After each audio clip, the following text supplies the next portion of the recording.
Hey guys, I know some of y'all are probably asking yourself, where have I been? I know you haven't seen or heard from me in a few months, and that's just because I needed a little rest time. Mentally and physically, I just needed some rest. I needed to take some time just to kind of recover.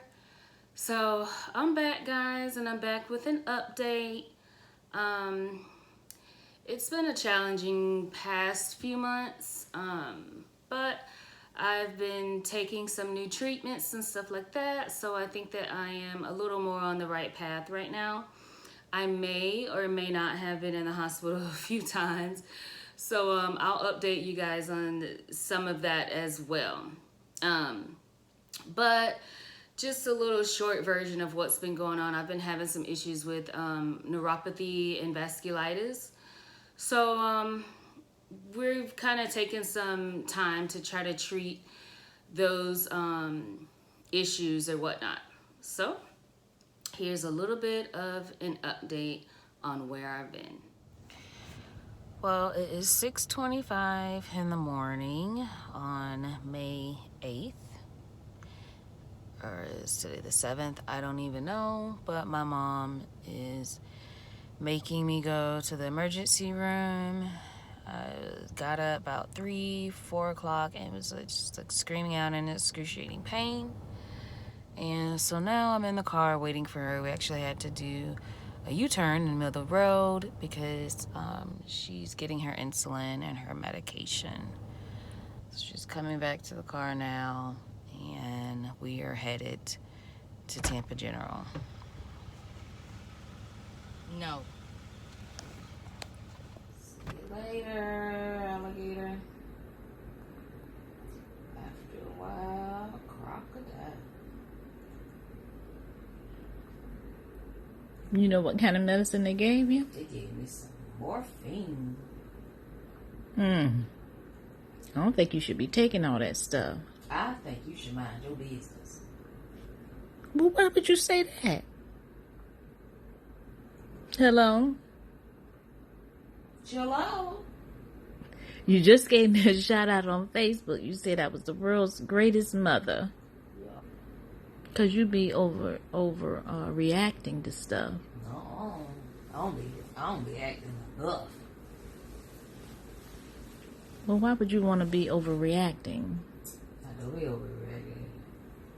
I mean,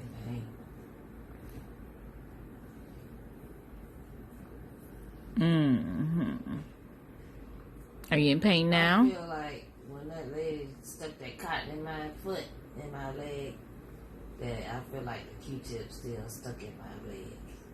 Ain't no Q-tip in that leg. I can see it. Ain't no Q-tip in that leg. That's what it feel like. That's what she did. Honey, she had to do the swab Well, so they can run some more tests. see, it's still I can't move it. I can't move it around. I don't know what they gave you. She said she gave me some morphine. How much was it? 55 grams. You know the people. Baby, you will be gone past La La Land. You will be going to the land. 55 grams. I don't think they gave you that much. Candyland. Candyland. That's what you feel like?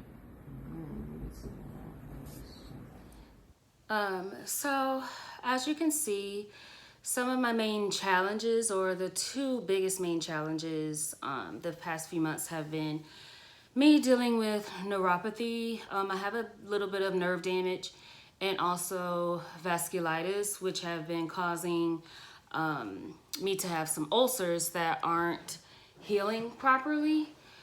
So hopefully with some of these new treatments, that will kind of suppress the lupus so that the vasculitis will kind of die down and I'll be able to get the appropriate oxygen and blood flow that's going to my lower legs so that the wounds and stuff like that can heal. And so that'll help with the nerve damage. But it was a very, very challenging month of May. I was immobile for a while. I was using wheelchair, also this like little motor scooter thing. And so that took me out for like the entire month of May. And that was really, really stressful. That was not the best time. So I just needed some time just to focus on getting better. And it's crazy because you think that you're kind of like down in the pits when that kind of stuff happens. And then next thing you know, like now, it's beginning of August and all of those things are behind me and I'm just ready to rock and roll, and things are kind of getting better from here. So what they decided to do, I have been seeing a neurologist at USF as well as a hematologist at USF. So I've been traveling back and forth between home and Tampa. But what they decided that they were going to do is have me start Rituxan, which is an IV chemotherapy. So what they did is they started me off doing a pulse, a monthly pulse. So for 1 week, I was doing a pulse of Rituxan, as well as what they did was they increased my treatment of my IVIG Gamma Guard. So what I would do is on a weekly basis for a month, I would go in to the Institute and receive those 2 treatments. And I would normally go there like twice a week, where I would do the IVIG on one day and then I would follow up within like 2 days to 3 days and do the Rituxan treatment. From that monthly pulse, I'll be continuing doing my IVIG Gamma Guard treatment once a month. So right now I've completed both of the monthly pulse or weekly pulse, excuse me. And so the only treatments that I have to do following is in about a week or 2, I'll be doing my other dose of Rituxan, and then September should be my final dose of Rituxan. And then I'll continue doing my IVIG. So I'm hoping that it helps with the vasculitis, as I'm sure it will. Of course, I'll update you guys on that as well.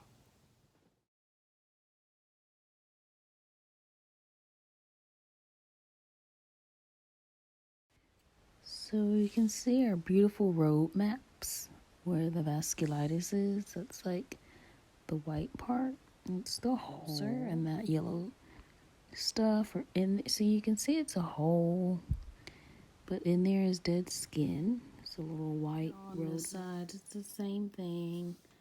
This is how the vasculitis does. It looks just like a road map. Yeah. Right now, I mean, usually it's extremely painful, like to the point where I don't even want anyone coming close to my leg because it hurts so bad. But I'm just hoping that it doesn't create like an ulcer in this spot, because where that hole is, this is what it used to look like. It was like white, and it's just, I mean, if you Google the livedoid dermatitis vasculopathy, I mean, the first thing it's going to describe is how painful it is. And it's no joke, guys, but I'm just trying to make it through it. My little swollen piggy feet. I'm at wound care. And I am tending to my ulcerations that I have been starting to get with this lupus flare, which has also kind of put me down. I've been having to use my crutches and my roller scooter. So this is what I am dealing with this flare. So going into a little more detail with the ulcers and stuff like that, what they found in the hospital from cultures were a few different bacterias and stuff. And I had a little bit of an infection, and not so much from like hygiene stuff and uncleanness, but just from not knowing like proper treatments and stuff. How I think I got more of an infection is because I just didn't know how to really go about the situation. What I was doing was I was just taking like regular showers and stuff like that, which they told me was a horrible idea, you know, because, you know, as you're showering and stuff like that, not only is soap getting into the wounds, but just like the dirt from your body and bacteria from your body and stuff like that. So that's how I think that I ended up with infection in that area. So it was kind of a interesting treatment option, but what I had to do was it a month that I had an antibiotic that I had to give myself from home, and that was just like an extreme case, something I just never thought that I would be doing. It was attached to my med port, and I would have to like flush my port and give myself the medicine through the port twice a day, and it was just crazy. So I had to do that antibiotic. And what I've been doing also is going to wound care at the Winter Haven Hospital. So I see my wound care doctor every about week and a half to 2 weeks, and all of my infection and stuff like that is clear.